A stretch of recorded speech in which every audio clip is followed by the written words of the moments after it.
A'udzubillahi Bismillahirrahmanirrahim. Assalamualaikum warahmatullahi wabarakatuh. Allah yang rahmati Allah Subhanahu wa taala, bagaimana kabarnya di kesempatan ini? Hari Sabtu 1 Mei 2021 Ramadan 1442 Hijriah. Allah Ta'ala kembali dalam program Haid Quality Jomblo. Kali ini akan mengambil tema mencintai dalam diam. Dan seperti biasa akan ditemani oleh Teh Dery yang alhamdulillah sudah hadir di studio. Assalamualaikum warahmatullahi wabarakatuh, Teh Dery. Waalaikumsalam warahmatullahi wabarakatuh. Bagaimana kabarnya, Teh? Alhamdulillah luar biasa, selalu Allah semakin Akbar. Semangat insya Allah ya. Di pertengahan Ramadan ini ya. Mau hampir akhir ya, Teh. Iya, masuk betul. ke 10 hari terakhir. Iya. Semoga tetap semangat ya, Teh ya. Insya Allah, amin. Baik, ini mendekati akhir-akhir Ramadan, kita berbicara tentang mencintai dalam diam ya, Teh. Iya. Baik, sepertinya tema yang cukup menarik ya, Teh ya, bagi para jovisa nih. Karena fenomena ini banyak sepertinya dialami ya, Teh ya. Betul sekali.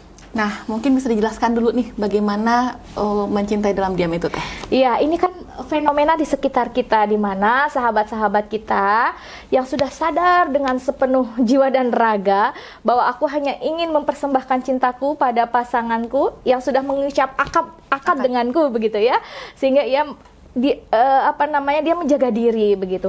Tetapi ada kalanya rasa cinta itu hadir begitu ya, mengagumi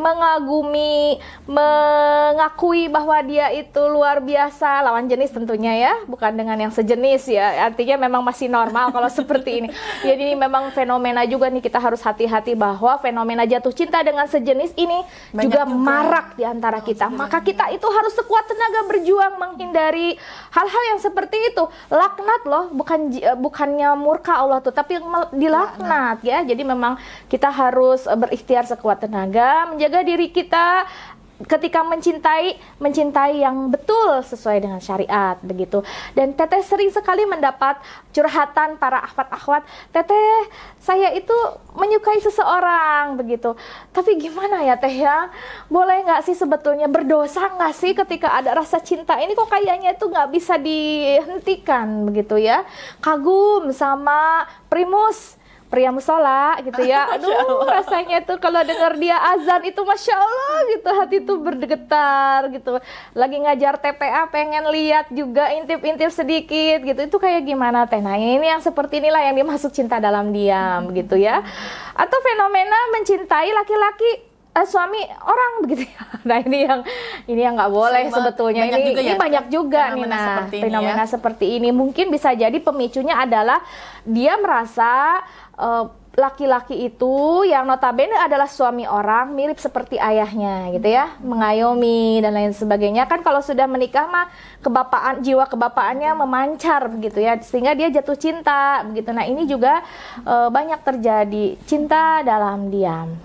Yang pasti ketika teman-teman merasakan fenomena ini di dalam hati, biar dapat solusi harus diakui dulu. Oh, aku ternyata jatuh cinta nih sama dia nih. Soalnya tanda-tandanya selalu ingat terus, selalu terbayang terus, betul, kepikiran terus, menanti kabar. Hati saling menaut, pengen tahu dia di mana sekarang. Kok dia nggak ngabarin ya? Atau kok dia nggak lewat ya? Biasa jam segini dia lewat depan rumah. Nah, ini kan berarti sudah ada tanda-tanda mengarah kepada jatuh cinta. Kita harus hati-hati. Oh, udah kayak gini diakuin dulu. Oh, aku sudah jatuh cinta. Aduh, astagfirullahaladzim ya Allah. Jangan ya Allah, tolong hamba jangan sampai salah dalam menjaga atau bersikap terhadap rasa cinta ini. Nah, kalau sudah seperti ini, kita sadar nih, sudah mengakui, kita akan diiringi dengan sikap terima. Oh iya, memang betul ya, aku tuh sudah jatuh cinta sama dia nih. Selanjutnya adalah memasrahkan pada Allah. Ya Allah, hamba pasrahkan semuanya padamu. Kita biasa menyebut dengan rumus ATP. Akui, terima, pasrahkan. Pasrahkan ke Allah, karena sesungguhnya yang memiliki rasa cinta ini adalah Allah Subhanahu wa Ta'ala. Kalau nggak ada proses ATP, nanti stres sendiri. Aduh, boleh nggak ya? Aduh, kamu tuh kok berdosa banget sih? Nggak boleh kayak gitu. ini berarti kita belum mengakui bahwa Allah lah yang memberikan rasa cinta, betul. Tapi kalau kita sudah mengakui bahwa ini datangnya dari Allah, maka aku akan menyerahkan lagi kepada Allah. Insya Allah nggak akan stres. Ada juga fenomena seperti itu, akhwat yang stres karena merasa hatinya terganggu dengan perasaan jatuh cinta. Iya. Banyak sekali yang seperti itu ya, Teh? Iya, banyak sekali. Ini bukan sebuah dosa jika teman-teman tetap dalam koridor syariat gitu ya menyikapinya. Dosa kalau kalian tiba-tiba nyegat orang itu, meluk orang itu, nah itu dosa sekali gitu. Nah ini yang jangan sampai terjadi seperti itu. Jadi akui, terima, lalu pasrahkan kepada Allah. Mohon pada Allah jika memang tidak memungkinkan perasaan itu untuk tumbuh subur di dalam hatimu, mohon sama Allah agar Allah mencabut kembali rasa cinta ini. Jangan terus-terusan ada di dalam hatiku. Insya Allah kalau kita berjuang sekuat tenaga untuk membebaskan diri dari perasaan cinta ini, insya Allah Allah akan menolong. Maka yang harus lebih banyak diingat adalah Allah. Ketika bayangan dia hadir, astagfirullah, ya Allah, cintamu ya Allah, cintamu, gak mau ya Allah, cintamu, pokoknya cintamu yang ingin hamba kejar. Terus seperti itu, afirmasi ke dalam diri kita bahwa semata-mata kita hanya akan mengejar cintanya Allah. Dan ketika kita mencintai makhluk, minta supaya cinta pada makhluk ini mengantarkan cinta kita kepada cintanya Allah. Betul. Tapi ini Teh, fenomena yang sering terjadi adalah tidak cinta dalam diam, sama-sama saling tahu, sama-sama saling memahami, tetapi kondisi yang belum memungkinkan untuk menghalalkan misalkan. Oh ya, kalau pada pasangan suami istri itu namanya selingkuh ya, selingkuh dalam diam. Ya kalau terang-terangan pasti poligami kan gitu ya nggak sih? Ya ini konteksnya yang belum nikah. Nah, kalau yang belum nikah ini TST gitu ya, tahu sama tahu gitu ya. Aduh, tahu sama tahu. Misalkan masih harus kuliah, orang tua belum membolehkan, itu yang sering. Maka ada satu solusi. Kalau memang ternyata belum memungkinkan untuk menikah, jangan diungkapkan, jangan diucapkan, lupakan. Aduh, iya, berat banget. Berat memang. Lupakan. Nah, kalau kalian kemudian mengungkapkan, Dek, aku tuh suka loh sama kamu, Dek, tapi kenyataannya aku belum mampu untuk Mas belum mampu untuk menikahimu. Ya udah Mas, nggak apa-apa, aku akan menunggumu. Apa namanya dengan pacaran? Itu pacaran seperti itu kan? Bukankah kita sudah berkomitmen untuk memperbaiki diri, memperbaiki keturunan kita nantinya dengan cara yang diridhoi oleh Allah kan? Berarti nggak mau pacaran kan begitu? Nah kalau kayak gitu caranya sama aja kita membuka peluang pacaran gitu. Dekat hanya untuk akad. Pokoknya buat akhwat ini, dekat hanya untuk akad. Ada hama-hama, ada gangguan-gangguan, buayawan-buayawan yang datang mendekat, nggak akan tergoda, begitu ya. Dan hati kita kekeh, saya akan bertahan. Pokoknya tidak akan tergoda dengan janji rayuan dan yang manis dari mereka, begitu ya. Kita kekeh, saya ingin mencari yang sesuai dengan yang ini kan dalam syariat, begitu, yang diatur dalam syariat. Nah, kalau misalkan ternyata kita masih belum bisa melupakan orang itu, ini kita coba berpikir, tanya pada jiwa kita, kenapa nggak bisa ngelupain orang itu? Sampai segitukah rasa cintanya? Kalau betul seperti itu, ternyata jelas-jelas Allah nggak ridho, jelas-jelas Allah nggak sesuai dengan syariat Allah, maka bisa jadi kamu lagi jauh dari Allah. Maka bisa jadi kamu lagi pergi dari Allah. Padahal Allah itu nggak pernah pergi meninggalkan kita ya, tapi kitanya yang pergi meninggalkan Allah. Maka apa yang harus dilakukan? Tobat. Ayo tobat. Tobat. Jika cinta dalam diammu tidak bisa kamu teruskan dalam jenjang pernikahan, maka lupakan dan segera bertaubat. Ini nih kan karena berarti ketika ada cinta makhluk yang lewat dalam jiwa kita nih, kita lagi kosong kan ya. Ya kosong berarti nggak lagi dekat dengan Allah. Tapi kalau hati kita sudah penuh dengan cintanya Allah, insya Allah yang kayak gitu-gitu nggak akan tergoda, nggak akan tergoda. Ini juga banyak terjadi di kehidupan rumah tangga, ya kan? Banyak orang-orang yang sebetulnya maksudnya gini, seorang akhwat, barangkali dia seorang akhwat yang masih gadis gitu ya, menaruh simpati kepada suami orang. Ini fenomena ini ya Teh, yang lagi marak ya, lagi pelakor marak, gitu. pelakor. Ini tuh harus hati-hati. Yang ibaratnya kalau katanya nih ya, laki-laki tuh kayak kucing gitu ya. Kalau ada kucing ditawarin ikan, dia nggak mau juga mau, tetap gitu ya. Artinya mau, apa? Pasti mau. Artinya apa? Ini perempuannya nih, kita nih sebagai perempuan harus menjaga izah kita, menjaga harga diri kita. Jangan sampai kekosongan hati kita, lalu kita mencari simpati suami orang, kan begitu. Nauzubillahi min dalik. Bukan juga hanya sekedar akhwat yang single saja, single mom juga. Itu izahnya juga harus lebih dijaga lagi. Ini biasanya suka tergoda juga ingin mencari perhatian para suami orang. Aduh, masya Allah, nauzubillah min dalik. Karena ada terjadi kekosongan dalam jiwanya, apalagi misalkan divorce, dia itu mengalami KDRT, mengalami luka dalam pernikahannya. Jadi nggak lihat nggak ngelihat dia itu udah punya anak, punya istri, kok kayaknya aku suka sama dia, langsung main capluk aja gitu kan. Nah, ini yang tidak pokoknya jangan deh ya, jangan jadi orang ketiga di antara hubungan suami istri. Dia jadi setan deh jadinya kan. Nah, tapi jatuhnya rasa cinta ini itu biasanya smooth banget begitu ya.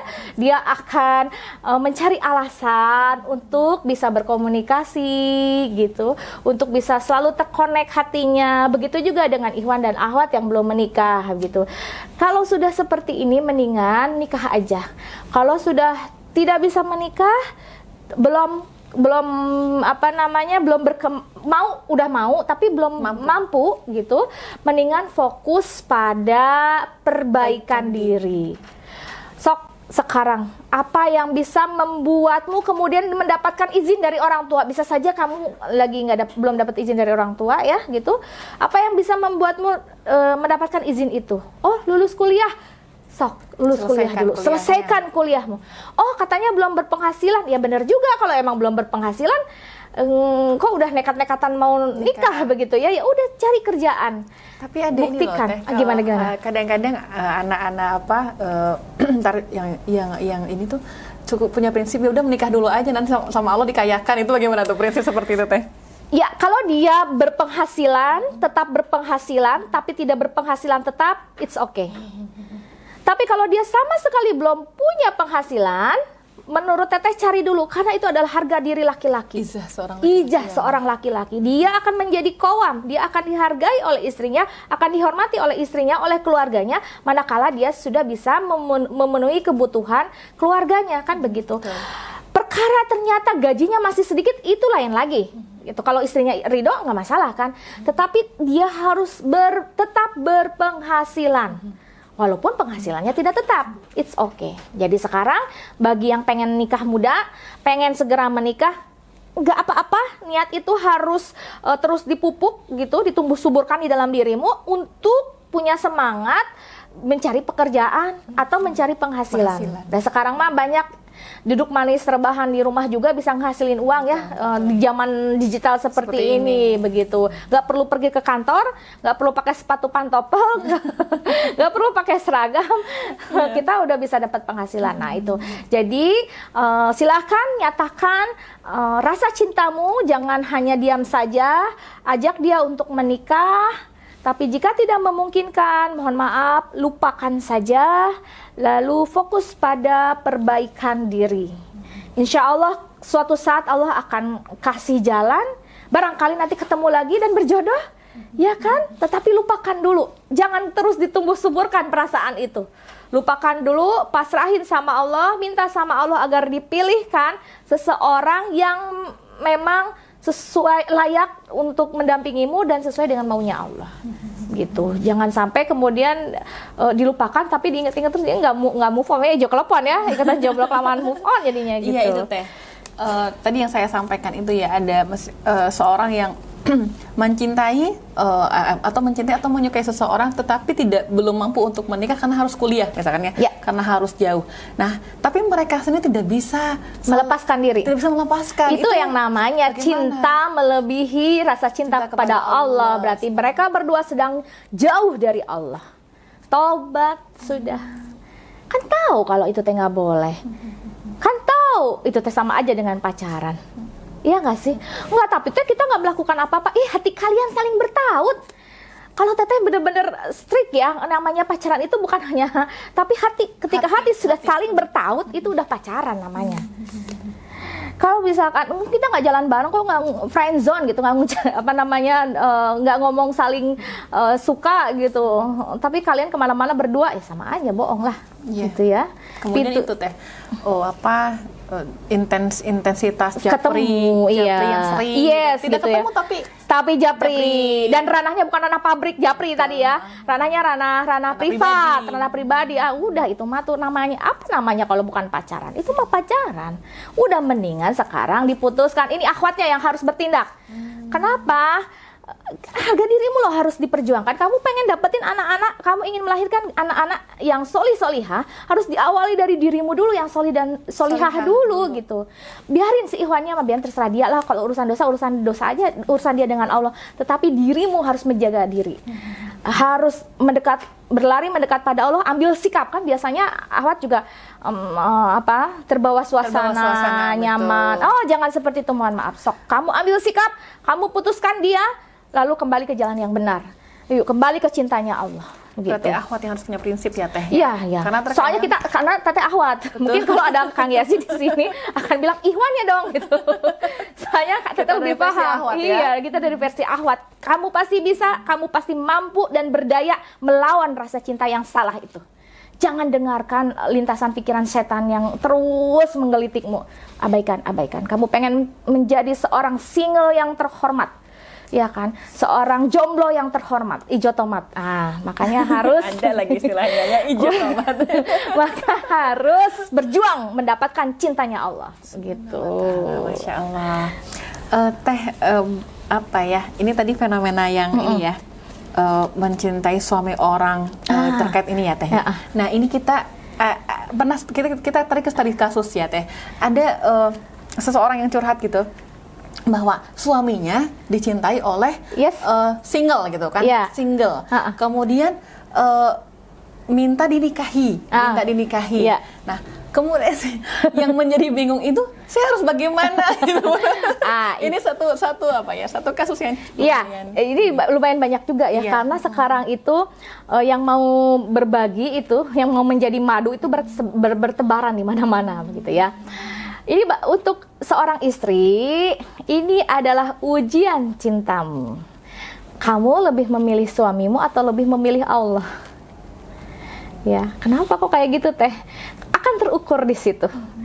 Ternyata rasa cintaku lebih besar kepada suamiku daripada kepada Allah gitu ya. Kenapa lebih besar? Dia pasti akan marah-marah sama suaminya. Ini berantem perang dunia lah ya pokoknya. Pasti seperti itu kan. Ini berarti dia rasa cinta pada suaminya jauh lebih besar kepada Allah. Dia lupa bahwa yang mengizinkan, yang menghadirkan rasa cinta kepada perempuan itu adalah Allah. Harusnya menerima. Ini idealnya nih. Kalau posisi teteh gimana tuh? Ya, teteh kan seperti itu sayang. Masya Allah. Pengalaman. Jadi seperti itu. Jadi akan kita sadar bahwa ya Allah ini kehendakmu ya Allah. Jangan biarkan lisan hamba dikotori oleh kata-kata yang mencaci maki suami hamba dan perempuan itu. Perempuan itu sebetulnya mungkin tidak salah. Ya suami kita aja kenapa los? Iya nggak sih? Suami kita los kenapa? Mungkin kitanya juga yang salah. Kan begitu. 3 orang ini akan saling lingkaran setan gitu kan gitu. Jangan mentang-mentang suamimu yang kemudian melakukan kesalahan terus kamu menyalahkan sepenuhnya pada suamimu. Bukan, kamu juga ikut bersalah. Pasti ada satu fase kekosongan di dalam hati suami yang disebabkan oleh ulahmu. Sehingga suami berpaling ke yang lain. Makanya tadi kayak kucing tawarin ikan ya. Pasti akan akan dimakan. Laki-laki juga seperti itu ya rasanya. Itulah fitrahnya memang begitu kan gitu ya. Bisa mencintai 4 orang sekaligus kan gitu ya. Iya, betul. Sehingga Luar fitrah biasa, itu ya. tidak boleh kita tolak. Oh ya, kita harus pahami bahwa seperti itulah kondisinya begitu.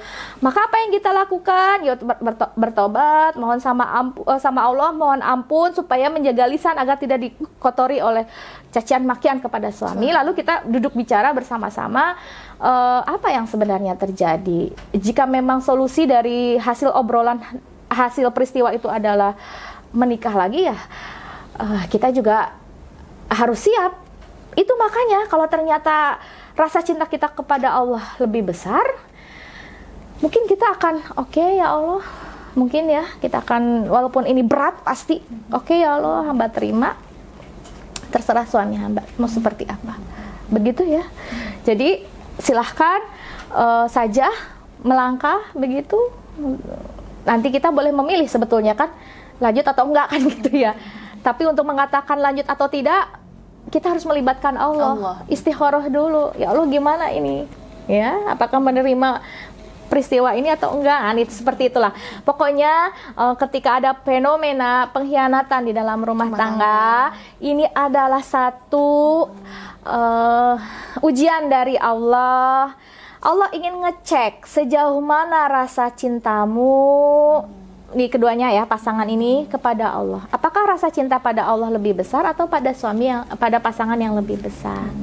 Ya, kalau suami ternyata berkhianat, berarti dia lebih mencintai pada syahwatnya atau pada itu ya, hasrat mencintai perempuan lain gitu dan mengkhianati pernikahan. Tapi kalau si istrinya dia kemudian berpikir bahwa mengikhlaskan peristiwa ini, yakin bahwa ini adalah Allah yang menakdirkan semuanya, berarti dia menerima dengan ketetapan Allah dengan senang hati, begitu. Idealnya kan begitu ya. Makanya udah tinggi gitu ya. Masya Allah. Ya idealnya kan begitu ya. Idealnya seperti itu. Apakah tanpa marah-marah? Oh tentu tidak, pasti ada marah-marahnya, ya kan? Pasti ada kesal-kesal hatinya. Nah, seperti itu. Insya Allah ya. Nah, Teteh masih pengen banyak bercerita, mendengar cerita Teteh ya, tapi waktu juga terbatas. Ini mungkin bisa apa ya Teh ya, diambil kesimpulan dari mencintai dalam diam ini Teh. Oke, lagi-lagi tidak ada yang salah dengan cinta. Yang harus kita pandai bersikap adalah bijak dalam mencintai itu sendiri. Cinta dalam diam ada kalanya sesuatu yang harus kita lakukan, manakala kita tidak bisa mengungkapkan perasaan cinta kita kepada seseorang. Lupakan dia, fokus kepada cintanya Allah. Karena cinta Allah lah yang akan menyelamatkanmu dunia dan akhirat, insya Allah. Masyaallah, alhamdulillah rabbil alamin. Sahabatillah yang dirahmati Allah Subhanahu wa taala, 30 menit sudah berlalu. Insyaallah kebersamaan kita akan segera berakhir, dan kali ini mencintai dalam diam, apa yang sudah disampaikan Teh Diri, semoga kita bisa mendapatkan ibroh atau ilmu yang banyak terkait cinta-cinta ini ya Teh ya, Masya Allah. Semoga kita bisa bertemu lagi di 2 pekan berikutnya, sahabat Fillah. Insya Allah mungkin sudah masuk masih di Ramadan atau sudah Syawal ya Teh ya. Insya Allah ya. Baik sahabat Fillah, hari ini cukup kebersamaan kita sampai di sini. Terima kasih atas segala perhatiannya. Mohon maaf atas segala kekurangan.